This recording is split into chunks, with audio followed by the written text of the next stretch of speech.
سورہ ال عمران کی آیت نمبر 36 میں جو اللہ تعالیٰ فرماتے ہیں وَلَيْسَ الذَّكَرُ كَالْأُنثىٰ، اور نہیں ہوگا کوئی بیٹا اس بیٹی جیسا،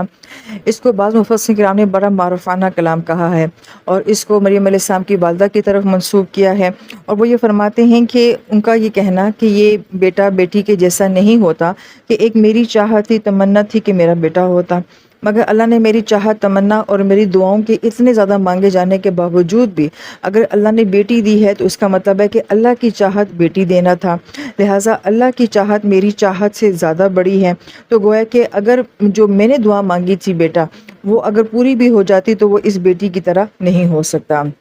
تو گویا کہ وہ اتنی اللہ والی خاتون تھی کہ انہوں نے اللہ کی چاہت کو اپنی چاہت کے اوپر ترجیح دی۔ یہاں پہ علماء کرام فرماتے ہیں کہ ہر ماں کو یہی سوچنا چاہیے، کیونکہ ہم عورتوں کی نفسیات شاید یہی ہوتی ہے کہ ہمیں بیٹے اچھے لگتے ہیں، بالکل اللہ تعالیٰ کی نعمت ہے، اس کو مانگنا چاہیے، اس میں حرج کوئی نہیں ہے، لیکن ہمارے معاشرے میں جس شدت کے ساتھ بیٹوں کو مانگا جاتا ہے اور بیٹی کی پیدائش کو برا سمجھا جاتا ہے، اور پھر یہ کہ ہم شاید سمجھتے ہیں کہ ہمارا بیٹا ہوگا وہ ہماری پاور بنے گا اور ہماری سسرال میں عزت ہو جائے گی اور شوہر ہمیں اس کے بعد جو ہے وہ تھوڑا ریگارڈ دینا شروع ہو جائے گا۔ تو یہ فیک قسم کے جو سارے جذبات ہمارے اپنے بیٹوں کے ساتھ منسوب ہوتے ہیں، تو کہا گیا کہ وہاں پہ عورتوں کا رویہ بھی بعض اوقات ایسا ہو جاتا ہے کہ وہ بیٹیوں کی پیدائش کے اوپر مایوس ہو جاتی ہیں۔ تو پھر ہر ماں کو سوچنا چاہیے کہ انہوں نے جس نیت سے بیٹے کو مانگا تھا، ہم تو اس نیت سے مانگتے بھی نہیں ہیں، لیکن اس کے باوجود بھی انہوں نے اپنی چاہت کے اوپر اللہ کی چاہت کو جو ہے وہ ترجیح دی ہے۔ تو پھر ہمیں بھی، کیونکہ ہم دعائیں مانگتے رہتے ہیں، تو اللہ تعالیٰ ہمیں جو اولاد دیتے ہیں ہمیں بھی ایسا ہی سوچنا چاہیے۔ پھر آیت مبارکہ میں یہ آتا ہے کہ وہ انی سمیتھا مریم، اور میں نے اس کا نام مریم رکھا ہے، اور سمیتو کا لفظ جو ہے یہ وسمن سے ہے، اسی سے لفظ اسم بھی بنتا ہے، اسم ہماری زبان میں بھی نام کو کہا جاتا ہے، اور وسمن کا مطلب ہوتا ہے علامت کا ہونا، نشانی کا ہونا، خوبی کا ہونا،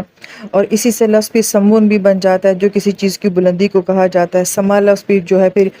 اسی خاندان میں سے آگے آ جاتا ہے۔ تو علماء کرام یہ فرماتے ہیں کہ یہاں پہ لفظ سمئی جو استعمال کیا گیا ہے کہ میں اس بچی کو اس نام کے ساتھ بلندی اور مقام دے رہی ہوں۔ پھر جو نام رکھا گیا ہے وہ مریم رکھا گیا ہے، اور مریم علیہ السلام کے نام کے بارے میں آتا ہے کہ عیسیٰ علیہ السلام کے زمانے میں جو زبان بولی جاتی تھی اسے ارمیک کہا جاتا تھا، لہٰذا اس زبان میں جو لفظ مریم ہے یہ مری اور ام سے مل کر بنا ہے، اور مری جو ہے وہ رب کو کہا جاتا ہے، ام جو ہے وہ باندی کو، غلام کو، خادمہ کو، خدمت گزار کو کہا جاتا ہے۔ عربی زبان میں بھی امتن کا لفظ جو ہے وہ بولا جاتا ہے۔ تو گویا کہ اس نام کا مطلب کیا بنتا ہے کہ جو کہ اللہ کی خادمہ ہو، خدمت گزار ہو، غلام ہو۔ تو جو نیت انہوں نے بیٹے کے بارے میں کی تھی وہ ساری تو پوری نہ ہو سکیں، لیکن انہوں نے اپنی بیٹی کا جو نام رکھا ہے اس نام کے اندر وہی تاثر اور وہی سوچ وہ ہمیں نظر آتی ہے۔ یہاں پہ بعض مفسرین کرام یہ فرماتے ہیں کہ جو بنی اسرائیل کی قوم تھی انہیں لفظ مریم سے کوئی دلچسپی نہیں تھی، بلکہ وہ اس کو بہت برا خیال کرتے تھے، اور اس کی وجہ کیا بیان کی جاتی ہے کہ جیسے ہم نے کہا کہ مریم علیہ السلام کا نام مریم شاید اس وجہ سے بھی رکھا گیا کہ موسیٰ علیہ السلام کی بہن کا نام مریم تھا، اور ان کے کردار سے انسپائر ہو کے ان کا نام بھی جو ہے وہ مریم رکھا گیا۔ لیکن اگر ہم جب یہود کا لٹریچر پڑھتے ہیں تو وہ اپنی کتابوں میں یہ لکھتے ہیں کہ موسیٰ علیہ السلام کی بہن جو مریم تھیں وہ گستاخ تھیں، بے ادب تھیں، اور موسیٰ علیہ السلام کے ساتھ بہت زیادہ بحث کیا کرتی تھیں،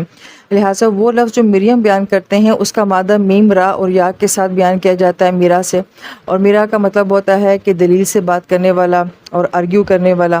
تو وہ کیوں آرگو کیا کرتی تھی؟ تو وہ اپنی کتابوں میں لکھتے ہیں کہ موسیٰ علیہ السلام نے کسی ایتھوپین عورت سے جو ہے وہ شادی کر لی تھی، اور اس بات کے اوپر وہ بہت ان سے بحث کیا کرتی تھیں،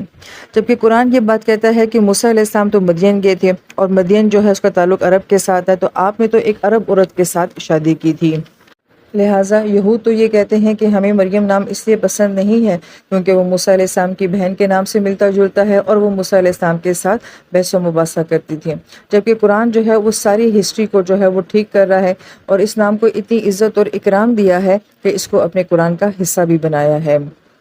پھر آیت مبارکہ میں آتا ہے کہ مریم علیہ السلام کی والدہ فرماتی ہیں کہ میں اس کو اور اس کی اولاد کو آپ کی پناہ میں دیتی ہوں شیطان مردود کے حملوں سے۔ یہاں پہ علماء کرام یہ فرماتے ہیں کہ بہت غور طلب بات یہ ہے کہ یہاں پہ پناہ دیے جانے کا ذکر آ رہا ہے، اور پھر شیطان کو بالخصوص ان دو ناموں کے ساتھ جو ہے یہاں پہ مینشن کیا گیا ہے۔ اور شیطان کے بارے میں ہم یہ جانتے ہیں کہ یہ شیطانہ سے بھی ہوتا ہے اور شیاطہ سے بھی اس کا مادہ آتا ہے، اور ایک کا معنی ہوتا ہے کہ غصے سے بھرا ہوا ہونا، کسی چیز کا بھنا ہوا ہونا، اور دوسرا اس کا معنی ہوتا ہے کسی چیز کو بہت دور لے کر چلے جانا۔ تو گویا کہ شیطان کے اندر یہ دونوں صفات جو ہوتی ہیں کہ ایک تو یہ کہ وہ شدید غصے اور غم سے بھرا ہوا ہے، اس کو انسان سے شدید نفرت ہے، اور دوسرا یہ کہ وہ انسان کو اللہ تعالیٰ کی ذات سے بہت دور لے جاتا ہے۔ اور رجیم کا لفظ جو ہے یہ رجم سے ہے، اور رجم کا مطلب ہوتا ہے کہ کسی چیز کو پتھر مارنا،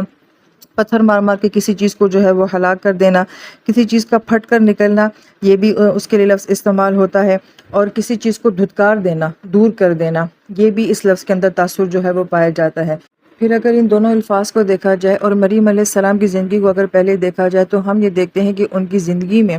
بنی اسرائیل شدید حسد میں اور غصے میں وہ آتی ہے اور آپ کے اوپر الزام لگاتی ہے، اور پھر یہ فیصلہ صادر کرتی ہے کہ مریم علیہ السلام نے غلط کام کیا ہے، لہٰذا انہیں سنسار کر دینا چاہیے۔ تو گویا کہ یہاں پہ ایک بڑا باریک سا ربط جو ہے وہ ہمیں نظر آتا ہے کہ آنے والے وقت میں جو حالات مریم علیہ السلام کو پیش آنے تھے، ان کی ماں جو ہے وہاں پہ انہی حالات کے بارے میں کہہ رہی ہیں کہ میں انہیں آپ کی پناہ میں دیتی ہوں۔ اور ظاہری بات ہے یہ سب کچھ کون کر رہا تھا؟ اس کے پیچھے شیطان کی ساری اسکیمنگ تھی۔ پھر اگر اس کو ذریعہ کے ساتھ بھی ریلیٹ کیا جائے تو علماء کرام یہ فرماتے ہیں کہ عیسیٰ علیہ السلام کو جب صلیب پہ چڑھایا گیا تو یہ وہ وقت تھا کہ جب شیطانی سازشیں اپنے عروج پر تھیں، لہٰذا کس طریقے سے یہودیوں نے سازشیں کی اور کس طریقے سے جو ہے انہیں صلیب پہ چڑھا کے انہیں قتل کرنے کی سازش کی گئی، اور پھر جب عیسیٰ علیہ السلام رفع آسمانی کا معاملہ پیش آیا، اور اس کے بعد پھر ان کے دین کے ساتھ کیا ہوا اور کیسے کیسے سازش اور مکاریاں کر کے بائبل میں تبدیلی کر دی گئی، ان کے عقیدے میں تبدیلی کر دی گئی، یہ سارا معاملہ ہمیں اس دور میں اپنے عروج کے اوپر نظر آتا ہے جب عیسیٰ علیہ السلام کو آسمان پہ اٹھا لیا گیا تھا۔ بالکل علماء کرام فرماتے ہیں اسی طریقے سے جب عیسیٰ علیہ السلام کا دوبارہ سے دنیا میں نزول ہوگا تو اس وقت بھی یہ شیطانی دجالیت جو ہے اور یہ سازشیں اور یہ سب کچھ اپنے عروج کے اوپر ہوگا۔ تو گویا کہ ان الفاظ کی بڑی خاص آپس میں مناسبت جو ہے وہ علماء کرام نے بیان فرمائی ہے۔